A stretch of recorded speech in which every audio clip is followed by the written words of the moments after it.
जाओ, भूख लगे तो चब लियो, ठीक है। दोनों मित्र चले, महीना रहे वहां को। भगवान श्याम वृक्ष के ऊपर चले गए, चढ़ गए सूखो वृक्ष, और सुदामा जी नीचे वे लकड़ियों को इकट्ठा एकत्रित कर रहे हैं। लेकिन परीक्षित जी महीना तो वहां को, और सो देखो भगवान श्याम ने, और थोड़ी थोड़ी बूंदें पड़े, काले काले बादल। सो ऊपर से ही भगवान श्याम बोले, ए सुदामा भैया, हाँ भैया, बोले अब हमें लगती है लकड़ियां ना मिल पाई, क्यों? सुनो,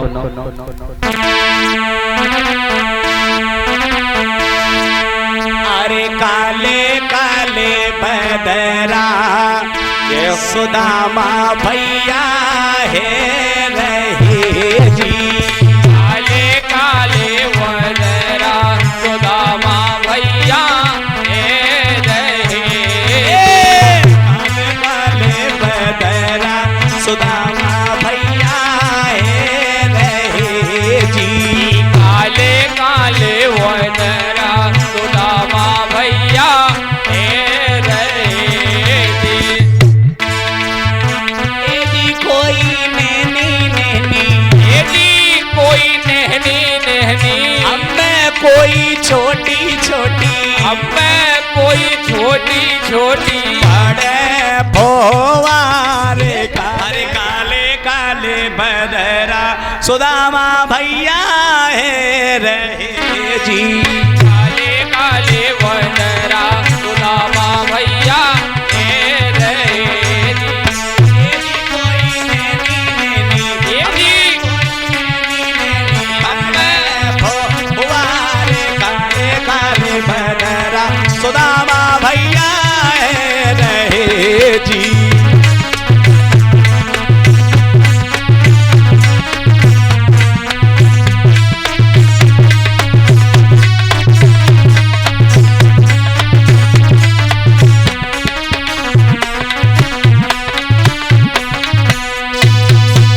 परीक्षित जी, कहूँ ऐसी नौबत परी आप पे, माँ के महीना में आप बारिश में कहीं रास्ता में गिर गए हो, बाप रे, माँ के महीना में और बारिश हो और भीज जाओ तो दांत बजता है, कैसे मालूम, कैसे बजत बताइयो? कट कट कट कट कट कट कट कट, सर्दी के मास, क्योंकि सर्दी चरम सीमा पे होती है। भगवान श्याम बलराम बारिश में घिर गए, बहू का कि महामास की घोर मास, और पानी पर पानी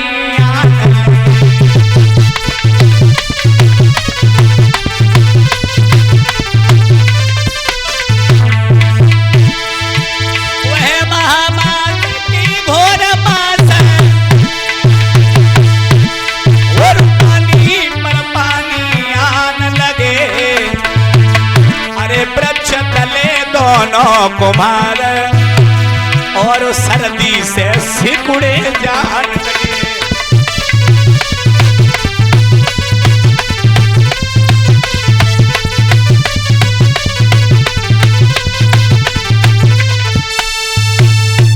वह महामास की घोर मास, पानी पर पानी आने लगे, और वृक्ष तले दोनों कुमार सर्दी से सिकुड़े। भाई बहनों, सर्दी से सिकुड़े जा रहे हैं, तो सुदामा ने सोची भूख लगी, तो उनने की बाकी तो कुछ है ना, एक काम करे तो ये चना गुरु मैया ने दे चुकी, भूख लगी सोई चब लियो। सुदामा ने साध के चना खोले, मुट्ठी भरी, के अंदर ही तो कलाकारी थी साहब। सुदामा का कोई दोष नहीं था, सुदामा निर्दोष था। मैंने तो ऐसे कथावाचकों की कथावाचकी करते देखिए, तो घर मांगे 10 घर मांगे, लोटा भर मांगे, मठा नहीं, और मठा मिले तो नमक नहीं, और नमक मिले तो पता नहीं है कहां से कौन से शास्त्र से कथा ले ले करके आते हैं। श्रीमद् भागवत की कथा का पुराण ये रखा है, खोल के देखो, अगर एक भी शब्द मिल जाए तो सारी जिंदगी कथा नहीं कहूंगा महाराज। पता नहीं कहां से कथावाचकी करते हैं, कहां से लेकर कौन से विनीत नाम के कवि हुए जिन्होंने राधे श्याम भागवत लिखी है, उसमें जरूर ऐसा वर्णन है, लेकिन शास्त्र के अंदर ऐसा वर्णन नहीं है साहब। विनीत नाम के कवि हैं जिन्होंने राधे श्याम तरज में भागवत लिखी है, उसमें ये चौपाई है, लेकिन शास्त्र के अंदर ऐसा कोई वर्णन नहीं है। सुदामा जी को तो दरिद्र कहना जघन्य पाप के बराबर है। सुदामा गरीब थे, ये बात नितांत सत्य है, लेकिन सुदामा जी दरिद्र नहीं थे। दरिद्र में और गरीब में जमीन आसमान का अंतर है, होता है। और सुदामा को जो दरिद्र कहता है, कोटि जन्मों का उसे पाप लगता है। सुदामा गरीब थे, ये बात सच पर तो सत्य है, लेकिन सुदामा दरिद्र नहीं थे। सुदामा ने किसी के दरवाजे जाकर के हाथ नहीं फैलाया हमें भीख दे दो।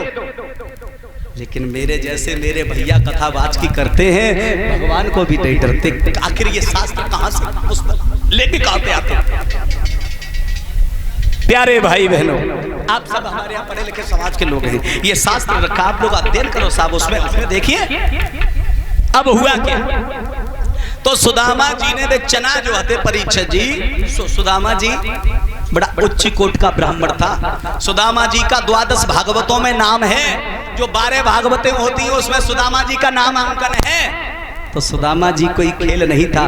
12 भागवतों ने नाम किसी भिखारी का नहीं है, 12 भागवतों में नाम किसी गरीब का नहीं है। 12 भागवतों में नाम तो सुदामा के त्याग का आया है। महाराज, सुदामा के जिंदगी में त्याग कितना है, भगवान के प्रति आस्था कितनी है, दृढ़ता कितनी है, विश्वास कितना है, मजबूती कितनी है।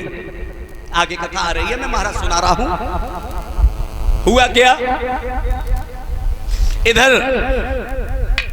सुदामा जी ने वो चना आते खोल ले। अब चना कोई ऐसी चीज तो है ना, एक पति जी सतुआ जैसे घोरो पी जाओ, चना चबियो तो आवाज तो होए, तो चना चबे कट कट कट कट कट कट कट कट कट कट कट कट कट कट कट कट कट कट चना चबे आवाज भाई। तन की जाने मन की जाने, जाने चित्त की चोरी, और वैसे प्रभु सो कहा छुपी है जाके हाथ में। समझ गए, समझ गए। तो भगवान बोले कि मोहन ने कट कट शब्द सुना, और बोले भैया क्या खाता है।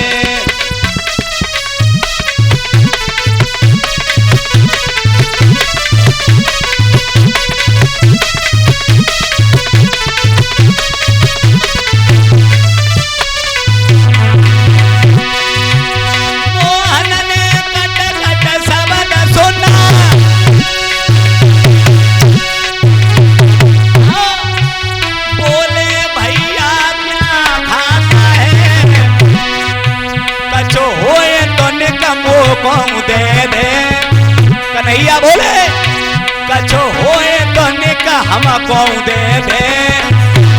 अरे भूखन दमन निकला जाता है।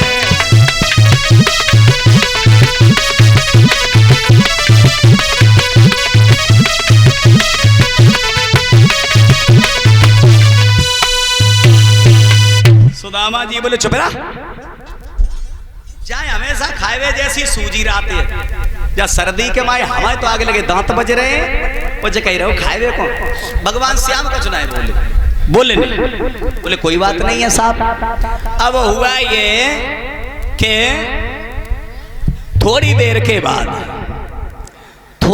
के बाद मेरे भागवत श्रोता बंधु जनों, थोड़ी देर के बाद में परीक्षित जी भगवान श्याम बोले, भैया लाओ वे गुरु मैया ने जो चना दे, सो हम तुम दोनों लोग बड़े बांट के खाए लें। सुदामा जी अब बोले भैया माफी चाहेंगे, वे चना तो हमने बहुत पहले चबिले। तो यहाँ पर भी महाराज कुछ लिख दिया है, भगवान श्याम ने सुदामा को श्राप दे दिया। नहीं साहब, फिर एक व्यक्ति कहता ना गुरु मैया ने श्राप दिया, नहीं, ये श्राप तो पहले भी लगा था और लगता रहेगा, और आज भी लग रहा है। जानना चाहोगे वो श्राप कौन सा है, बताएं? पहले पूछो तब, जब आप लोगों से अगर ऐसी गलती हो रही हो तो आज सवेरे ही से अपनी गलती को सुधार कर लियो तो हम बताएं, अन्यथा हमें कोई मतलब ना है। बताए रहे हम आप लोगों से, सुनो वो श्राप आज भी लग रहा है। अगर एक भैया और दूसरे भैया को, ध्यान दे, एक भैया कहियो नाम। ये 50 मुद्रा गुप्त दान महादानम कुशलम। परीक्षित जी 2 भाई हैं, एक भाई थोड़ा कमजोर है, एक भाई धनवान है। और वह धनवान वाले भाई ने कमजोर भाई के अगर धन को हड़प लिया है तो ध्यान रखना मेरे भाई बहन, मन का धन वो व्यक्ति भले ही कर ले 4 दिन के लिए, लेकिन उस गरीब भाई की हाय उसे लेकर के चली जाएगी और आज नहीं तो कल 2 दिन के बाद उसे नीचा देखना पड़ेगा। अगर ऐसी गलती कोई ये समाज में करे बैठा हो तो सुबह ही जाके अपने भाई के बट को दे देना, बोले गलती हो गई भैया तू अपना ले जा, जिंदगी आनंद में परिवर्तित हो जाएगी। और यही कारण है सुदामा और श्याम की मित्रता। चना काय को चबे सुदामा ने, सुदामा जी को ये बात मालूम थी उन चनाओं के अंदर श्राप लगा हुआ है, जो इन चनाओं को चबेगा वो गरीब हो जाएगा। सुदामा ने सोचा होगा हमारे मित्र हैं कृष्ण और मैं नहीं चाहता मेरे प्रति मेरा मित्र नीचा देखे, इसलिए कपट नहीं किया। उन्होंने अपनी समझदारी को समझने के बाद भगवान श्याम के भाग को और सुदामा जी ने खुद खा लिया। बोलिए गोविंद भगवान की, बोलिए सदगुरुदेव भगवान की। ये कारण था, सुदामा कोई कायर बेईमान नहीं था। ध्यान रखना, वो चनाव के अंदर कलाकारी थी, जो चलेगा वो गरीब हो जाएगा। चलो लकड़ी लेने में मगर उन्हें हो गई शाम, पानी गिरने लगा लौट न पाए श्याम।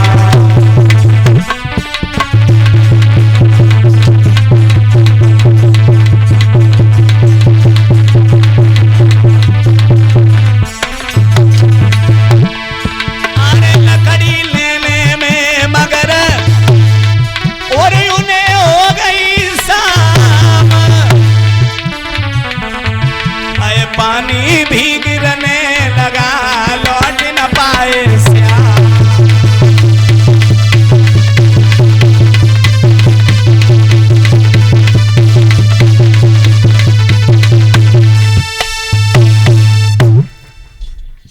संदीपन गुरुदेव उन्हें ढूंढने के लिए गए, आश्रम पे लेके आए। परीक्षित जी 64 दिन में विद्या का अध्ययन किया और 64 दिन में विद्या का अध्ययन करने के बाद गुरुदेव से कहा गुरुदेव की आज्ञा, तो गुरु दक्षिणा में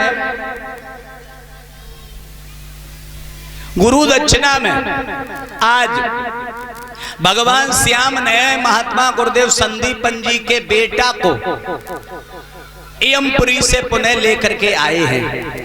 अब आप कहोगे यमपुरी से, हाँ, उस बच्चे को समुद्र ने ले लिया।